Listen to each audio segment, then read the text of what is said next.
창세기 50장입니다.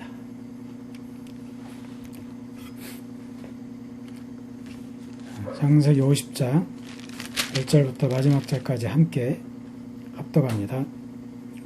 요셉이 그의 아버지 얼굴에 굽으려 울며 입맞추고 그 수종드는 의원에게 명하여 아버지의 몸을 향으로 처리하게 하며 의원이 이스라엘에게 그대로 하되 40일이 걸렸으니 향으로 처리하는 데는 이 날수가 걸림이며 애굽 사람들은 70일 동안 그를 위하여 곡하였더라. 곡하는 기한이 지나매 요셉이 바로의 궁에 말하여 이르되 내가 너희에게 은혜를 입었으면 원하건대 바로의 귀에 아뢰기를 우리 아버지가 나로 맹세하게 하여 이르되 내가 죽거든 가나안 땅에 내가 파놓은 묘실에 나를 장사하라 하였나니 나로 올라가서 아버지를 장사하게 하소서 내가 다시 오리이다 하라 하였더니 바로가 이르되 그가 내게 시킨 맹세대로 올라가서 내 아버지를 장사하라. 요셉이 자기 아버지를 장사하러 올라가니 바로의 모든 신하와 바로 궁의 원로들과 애굽 땅의 모든 원로와 요셉의 온 집과 그의 형제들과 그의 아버지의 집이 그와 함께 올라가고 그들의 어린아이들과 양떼와 소떼만 고센 땅에 남겼으며 병거와 기병이 요셉을 따라 올라가니 그 때가 심히 컸더라. 그들이 요단강 건너편 아닷 타작마당에 이르러 거기서 크게 울고 애통하며 요셉이 아버지를 위하여 7일 동안 애곡하였더니 그 땅 거민 가나안 백성들이 아닷 마당의 애통을 보고 이르되 이는 애굽 사람의 큰 애통이라 하였으므로 그 땅 이름을 아벨 미스라임이라 하였으니 곧 요단강 건너편이더라.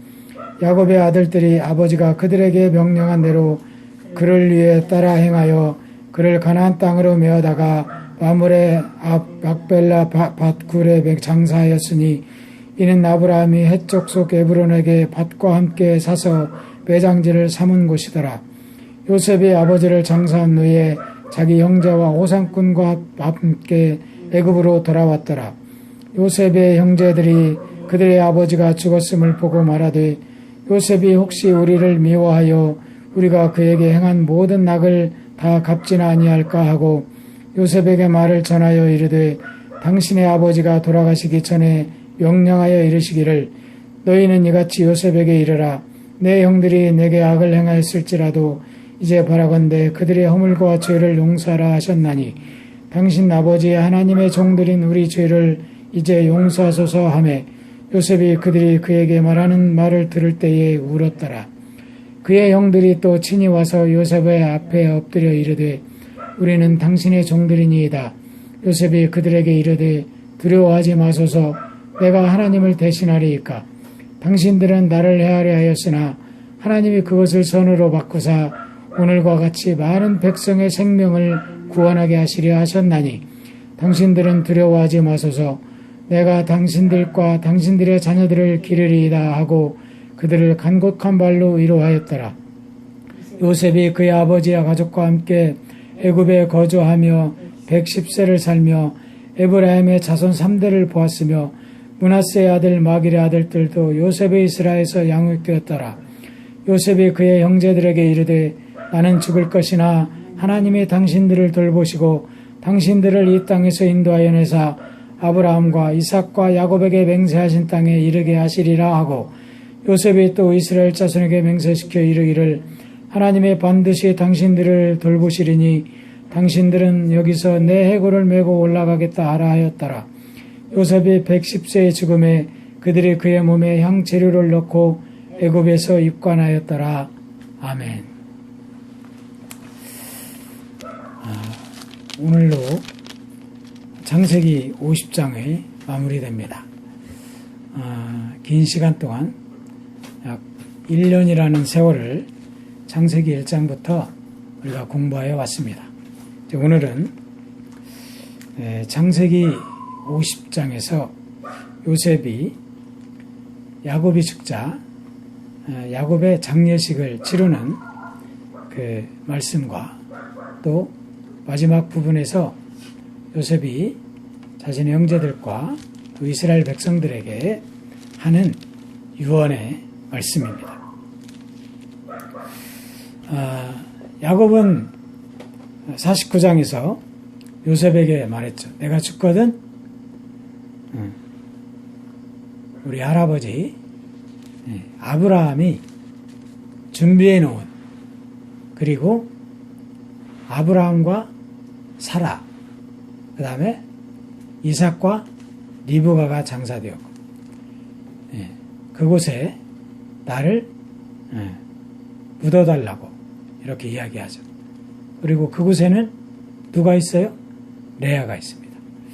그래서 요셉이 이제 그 아버지의 유언을 듣고 야곱이 죽자 그렇게 아버지의 장사를 지내는 준비하면서 요셉이 애굽의 왕 바로에게 말하죠. 바로에게 뭐라고 이야기해요? 나의 아버지를 가나안 땅에 가서 장사 지내도록 허락해달라. 내가 장례를 다 치르면 다시 이곳에 돌아오겠다고 이야기하잖아요. 그래서 바로는 바로 6절에 보면 바로가 이르되 그가 내게 시킨 맹세대로 올라가서 내 아버지를 장사하라 이렇게 말합니다. 50장에서 보면 50장 2절에 보면 요셉이 그 수종드는 의원에게 명하여 아버지의 몸을 향으로 처리하게 하며 의원이 이스라엘에게 그대로 했다라고 이렇게 말해요. 그리고 그 향으로 처리하는데 얼마가 걸렸어요? 40일이라는 시간이 걸립니다. 이렇게 그 향으로 죽은 사람을 처리하는데 40일이 걸렸다고 합니다. 그리고 3절에 보니까 40일이 걸렸으니 향으로 처리하는 데는 이 달수가 걸림이며 애굽 사람들은 70일 동안 그를 위하여 곡하였다 이렇게 말합니다. 야곱의 장례를 치르는데 70일 동안이 걸렸다 그래요. 이것은 거의 애굽의 왕들이 죽었을 때 치르는 장례 절차에서 이틀이 부족한 시간입니다. 당시에 애굽에는 애굽의 왕들이 죽으면 72일을 걸려서 국장을 치른 것이죠. 국장. 그래서 오늘 야곱이 죽어서 70일 동안 장례를 치르는 것은 애굽의 그 장례 그 풍습에 따라서 거의 국장에 버금가는 그런 장례 절차를 지금 요셉은 야곱의 장례 절차를 치르고 있는 것을 볼 수 있습니다. 애굽에서는 애굽의 왕이 죽으면 72일 동안 장례를 그게 바로 국장. 요즘에도 대통령이 죽으면 국장을 치르잖아요. 그렇게 하고 이렇게 요셉은 아버지 그 야곱의 장례를 치르게 됩니다. 그런데 우리가 한번 상상해 볼 수 있는 게 뭐냐면 지금 애굽에서 가나안으로 장례 절차가 옮겨져 가는 것을 볼 수 있어요. 7절부터 한번 보겠습니다.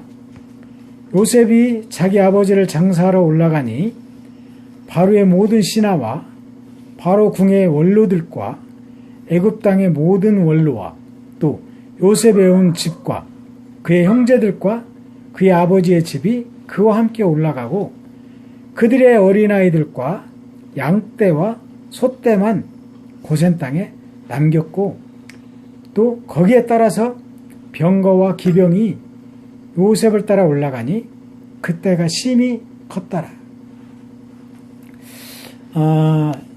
지금 오늘 본문에서 요셉이 아버지 야곱의 장례를 치르는 모습을 우리나라의 장례 풍습을 옛날 전통에 따라서 치르던 모습을 한번 상상해 볼 수 있어요. 지금 이제 젊은 친구들은 그런 모습을 보지 못했지만 그때만 해도 전통의 장례 절차는 집에서 3일장을 치르게 되고, 혹은 뭐 이렇게 5일장을 이렇게 우리나라에서도 치렀는데, 그 동안에 상여라는 것을 만듭니다. 상여라는 것을 종이로 꽃을 만들어서 그 상여에 올릴 꽃들을 3일 동안에 만드는 거죠. 그리고 장례의 그 상여를 따라서 동네 사람들과 가족들과 친척들이 뒤따라서 갑니다. 그 절차를 보면 행렬이, 그 상여를 따라가는 행렬들이 뭐 적게는 몇십 명, 많게는 뭐 이렇게 몇백 명, 이렇게도 따라서 가는 것을 저도 어렸을 적에 본 기억은 있어요. 그런 모습을 상상해 보면 오늘 야곱의 장례의 그 행렬이 얼마나 많고, 오늘 본 본문은 심히 컸더라 이렇게 말합니다. 그래서 그 장례의 행렬들이 얼마나 많이 애굽에서부터 강을 건너서, 요단강을 건너서 가나안 땅의 에브론의 밭, 헤브론 구레까지 미치는 그 광경을 우리가 생각해 보면 야곱의 장례 행렬이 어떠했는가를 상상해 보고도 남음이 있을 것입니다.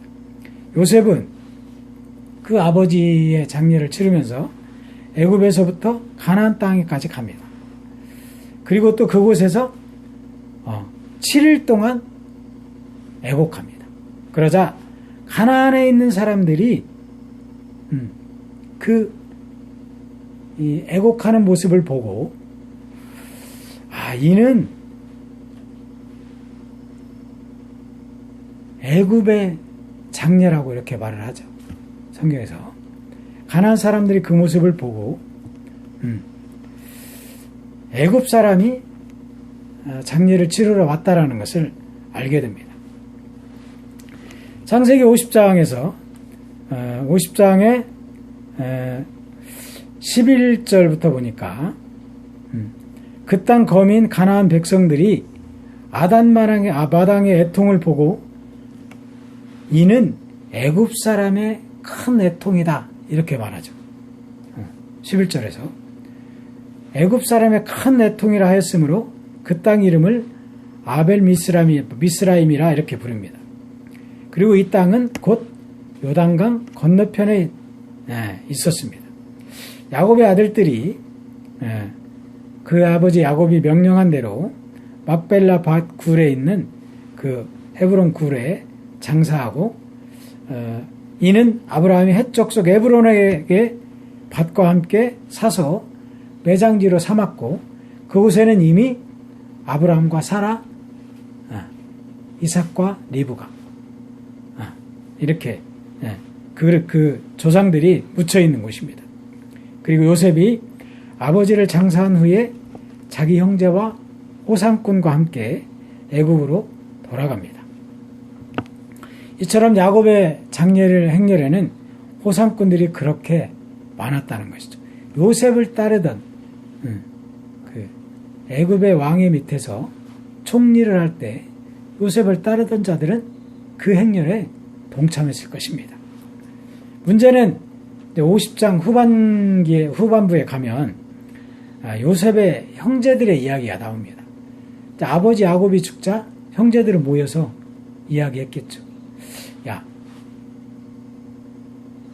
아버지가 살아있을 때는 요셉이 우리에게 잘했는데 아버지가 죽었는데 요셉이 과연 우리에게 어떻게 할 것이냐 이렇게 서로 이야기를 하죠.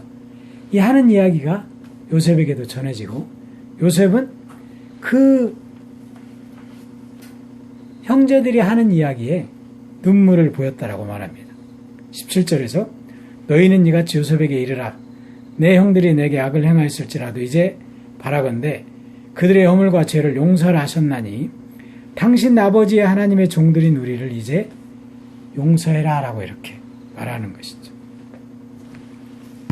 그러면서 형제들이 친히 요셉에게 같이 찾아옵니다. 18절에 그의 형들이 또 친히 와서 요셉의 앞에 엎드려 이르되 우리는 당신들의 종이다. 이렇게 말하죠. 요셉이 뭐라 그래? 두려워하지 마라. 두려워하지 마세요. 내가 하나님을 대신하리까 이렇게 말합니다. 하나님의 그 얘기는 무슨 이야기예요? 내가 하나님을 대신하리까. 형들의 요셉이 이렇게 이야기하는 것이죠. 이건 뭐냐면 하나님이 당신들을 용납해서 당신들을 용서해서 이미 17년 전에 당신들이 애굽에 올 때 하나님이 당신들을 애굽으로 불러들이기 위해서 나를 먼저 보냈다고 이미 이야기했고 그때 이미 하나님은 당신들을 용서했는데 당신들은 지금 나에게 무슨 이야기를 하고 있냐라는 것이죠. 그러면서 내가 하나님을 대신하겠습니까? 당신들은 나를 해하려고 했지만 하나님의 뜻은 그게 아니었다. 당신들을 통해서 나를 애굽에 오게 하는 것이 하나님의 뜻이었다라는 것이죠. 그래서 그 20절 후반부를 보면 요셉이 하는 이야기를 우리가 알 수 있어요. 당신들을 나를 해하려고 했다. 그러나 하나님은 그것을 선으로 바꿨다라는 것이죠. 당신들의 그 악을 하나님은 선으로 바꿔서 그 계획은 하나님의 계획은 오늘과 같이 많은 백성의 생명을 구원하게 하시려는 하나님의 계획이 그것이었다라는 것이죠. 지금 우리에게 있는 우리가 아버지 야곱이 애굽으로 와서 아버지 야곱이 애굽으로 갈 때 몇 살이었어요? 130살이었어요. 야곱이 요셉이 애굽에 살아있다는 이야기를 듣고 애굽으로 갈 때 나이가 130세였어요. 그런데 야곱이 죽을 때 나이는 몇 살이에요? 147살. 48장 28절에 보면 야곱의 나이가 나와 있습니다. 48장 28절 한번 볼까요? 48장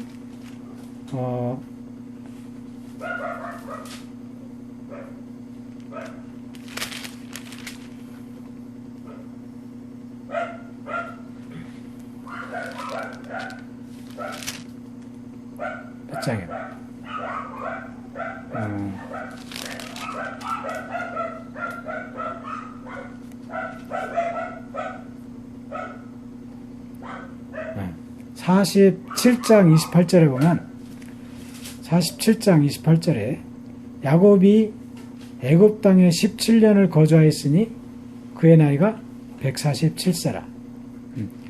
이스라엘이 죽을 날이 가까우매 그 아들을 요셉을 불러 이르되 이제 내가 내게 은혜를 입었거든 청하노니 내 손을 내 허벅지 아래에 놓고 인애와 성실함으로 내게 행하여 애굽에 나를 장사하지 아니하도록 하라 이렇게 말할 때에 그때 애굽이 죽을 때 나이가 147세였어요.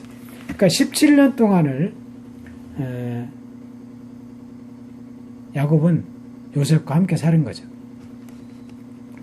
그러면서 17년 동안 그 야곱의 후손들이 얼마나 많이 또 번성했겠어요. 그래서 오늘 20절에서 하나님은 당신들의 나에게 행한 그 악행을 선으로 바꿔서 어떻게 많은 백성의 생명을 구원하게 하시려는 하나님의 계획 가운데 내가 애굽에 오게 되었다. 근데 왜 당신들은 지금 와서 또 용서하라고 하냐 라는 이야기죠. 그러면서 요셉이 형들에게 말합니다. 당신들은 두려워하지 마라. 내가 당신들과 당신들의 자녀들까지도 기를 것이다. 이렇게 형들을 위로합니다. 이게 이제 50장의 후반부의 일이고, 그러면서 요셉이 22절부터는 요셉의 유언이 담겨 있습니다. 마태복음 18장에 보면 예수님과 베드로의 대화가 기록되어져 있습니다. 근데 거기에 베드로가 예수님이 이제 제자들에게 너희는 용서해라라고 이렇게 가르치시잖아요. 그러니까 베드로가 뭐라 그러냐면 우리가 몇 번이나 형제가 내게 죄를 범하면 몇 번이나 용서를 해야 됩니까? 이렇게 말하잖아요. 7번 정도 하면 됩니까? 이렇게 말해요. 베드로가 예수님에게 한 7번 정도 용서하면 되겠습니까? 이렇게 말하니까 예수님이 베드로에게 이렇게 말합니다. 7번뿐 아니라 7번을 70번까지라도 용서를 해야 된다 라는 것이죠. 7번을 70번씩이라도 용서해라. 그럼 몇 번을 용서하라는 거예요? 70번씩 7번씩 70번이 몇 번이요? 7, 7은 49 490번을 용서를 하라는 거죠. 그 얘기는 뭐야? 하나님은 용서하시는 분이지 심판하시는 분이 아니라는 거예요. 그러면서 그 베드로와 이런 대화를 하면서 예수님이 천국은 어떤 사람이 소유할 수 있는지를 가르칩니다. 그러면서 한 왕을 예를 들어서 예수님이 천국은 어떤 사람의 것인지를 가르쳐 주잖아요. 그것도 비유를 들어서 예수님은 가르쳐 줍니다. 천국은 자신의 종들과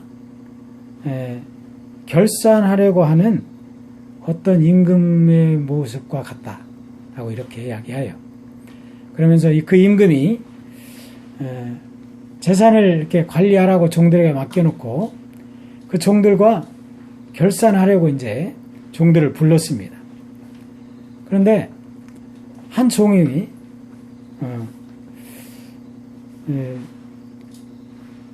10,000달란트 빚진 자 그 종을 이렇게 부릅니다.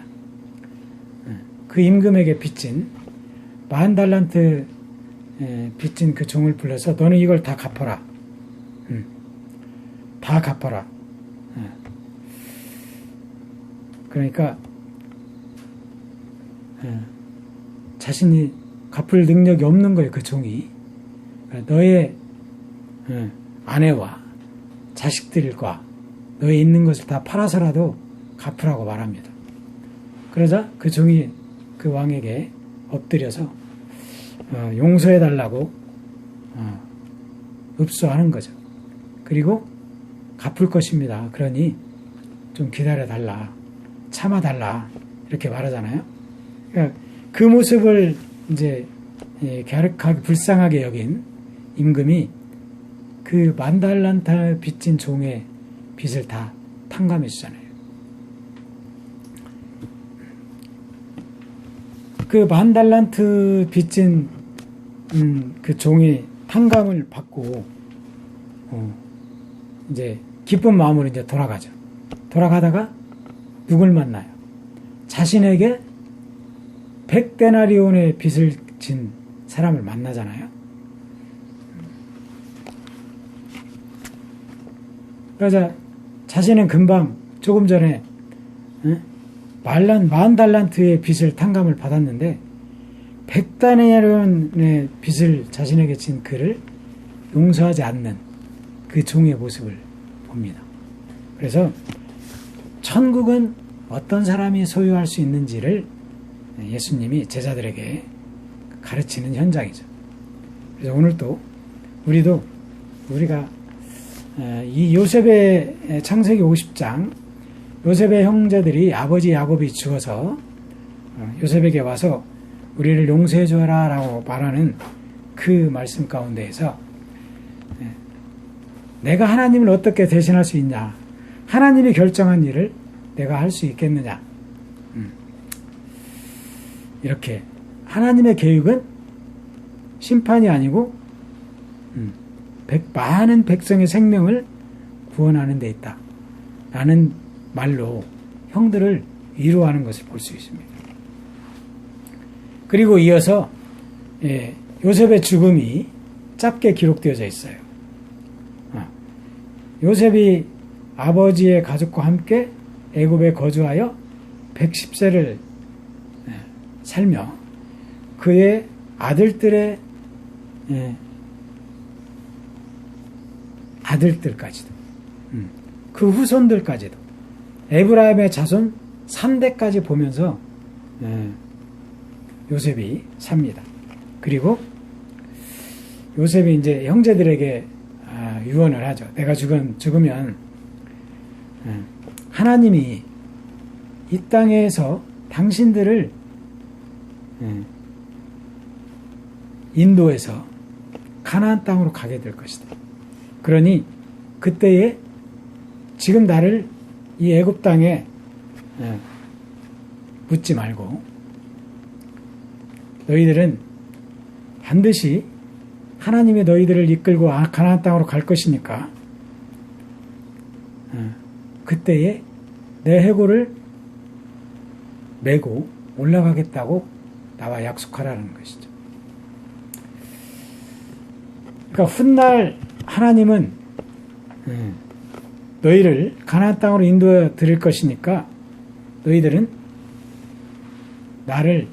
내 해골을 메고 올라가겠다고 약속해라. 그리고 이제 요셉이 110세에 죽으니까 그들이 요셉을 입관하였더라라고 하면서 창세기가 마무리됩니다. 우리가 1년여 동안 창세기를 공부해 왔습니다.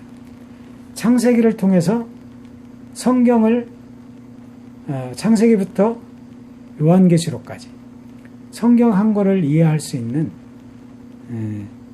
여러분들이 되기를 주님의 이름으로 축복합니다.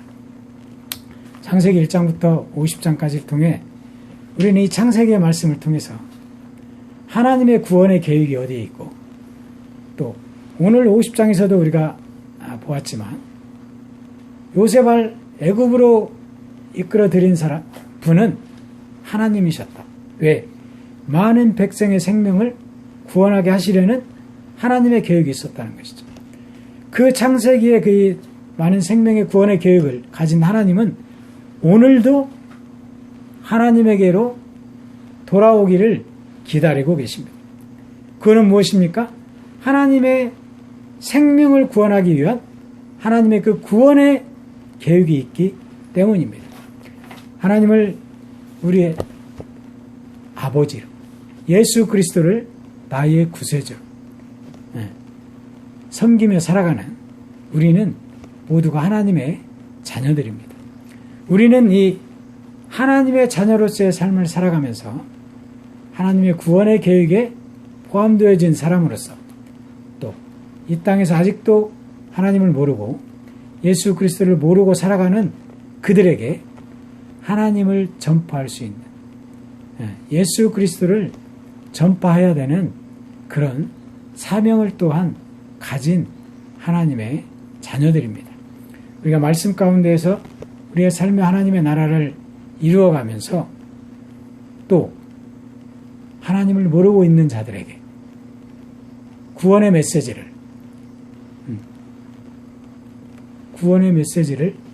전할 수 있는 또 그들이 하나님에게로 돌아오는데 여러분들의 사명을 다 온전히 감당할 수 있는 여러분 모두가 되기를 예수 그리스도의 이름으로 간절히 축원합니다.